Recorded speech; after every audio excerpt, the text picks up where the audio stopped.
Next, we'll look at powers of tangent x and secant x. However, before we can do these, we need to establish a couple of things. The first are some basic integrals. The integral of tangent x dx is negative ln of cosine x plus c, which is the same thing as ln of secant x plus c. The integral of cotangent x dx is equal to ln of sine x plus c.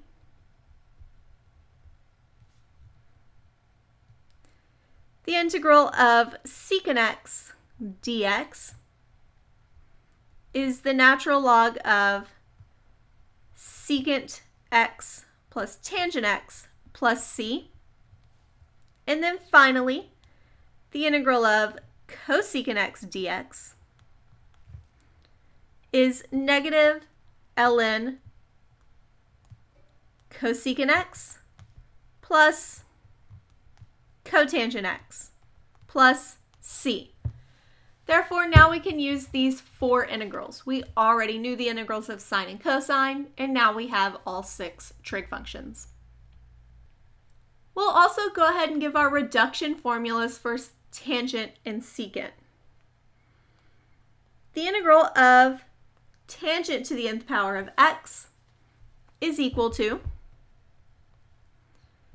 tangent to the n minus 1 x over n minus 1 minus the integral of tangent to the n minus 2 x dx. The integral of secant to the nth power of x is secant n minus 2x tangent x all over n minus 1 plus n minus 2 over n minus 1 integral of secant to the n minus 2x dx. And it's important that these work provided n is not equal to 1.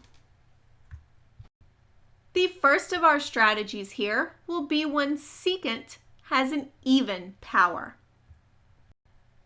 The first step is to split off a secant squared x. Therefore, we essentially need to rewrite this and pull off a secant squared this time. Next, we're going to rewrite the remaining power of secant as a power of tangent using tangent squared x plus 1 equal to secant squared. It's important that we don't rewrite the secant squared that we split off, but we write the stuff that's remaining after we removed that secant squared.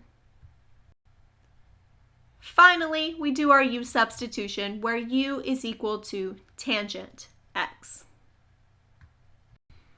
Here we have our integral tangent squared x secant to the 4th x.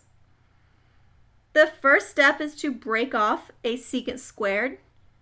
So we'll rewrite this as secant squared x dx. We then rewrite the remaining powers of secant using our identity, which says that secant squared is tangent squared x plus 1 times secant squared x. And then we use the u substitution, u equal to tangent x. The derivative is then secant squared x dx. Therefore, this now looks like u squared times u squared plus 1 du. Rewriting gives u to the 4th plus u squared du. Therefore, we have 1 over 5u to the 5th plus 1 over 3u cubed plus c. So our final answer, 1/5 tangent to the 5th x plus 1/3 tangent cubed x plus c. Our second strategy is when the power of tangent is odd. Here, we'll split off a secant x, tangent x. We then write the remaining power of tangent in terms of secant, once again using our Pythagorean identity. We'll then do the u substitution, u equal to secant x. Here, we have the integral of tangent cubed secant squared. The first thing to do is to break off a secant tangent, so we need to break off one of each.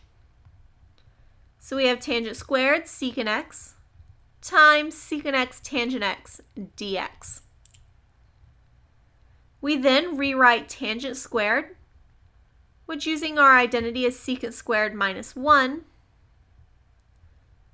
times secant x tangent x dx. We'll let u be equal to secant x, which means du is secant x tangent x dx.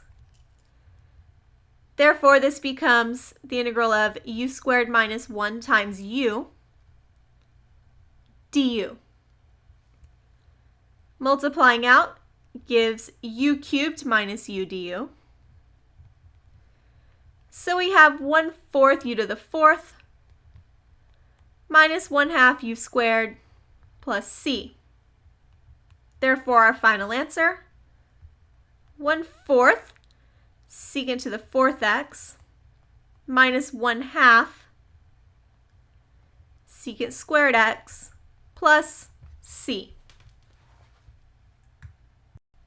Our final case is when tangent has an even power and secant has an odd power.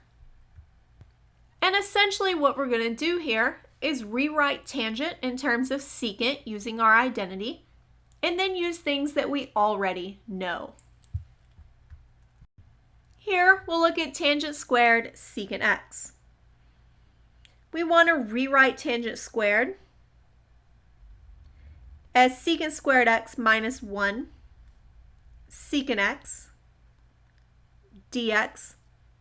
We'll then rewrite this as the integral of secant cubed x dx minus the integral of secant x dx. And we want to break this up because we know how to evaluate each of these individually. For secant cubed x, we have our reduction formula. And if you look back at what it says we subtract 1 from the exponent, or we subtract 2 from the exponent to have secant x, and then tangent x, all over n minus 1, which in this case would be 2, plus n minus 2 over n minus 1, integral of secant to the n minus 2, so to the first power. And then we still have this minus the integral of secant x dx. We'll rewrite this as 1/2 secant tangent. And then I can realize that these integrals are the same. So this is 1/2 the integral of secant x dx. And at the very beginning of this video, we said what the integral of secant was, which was ln of the absolute value, secant x plus tangent x plus c. So we now have the solution.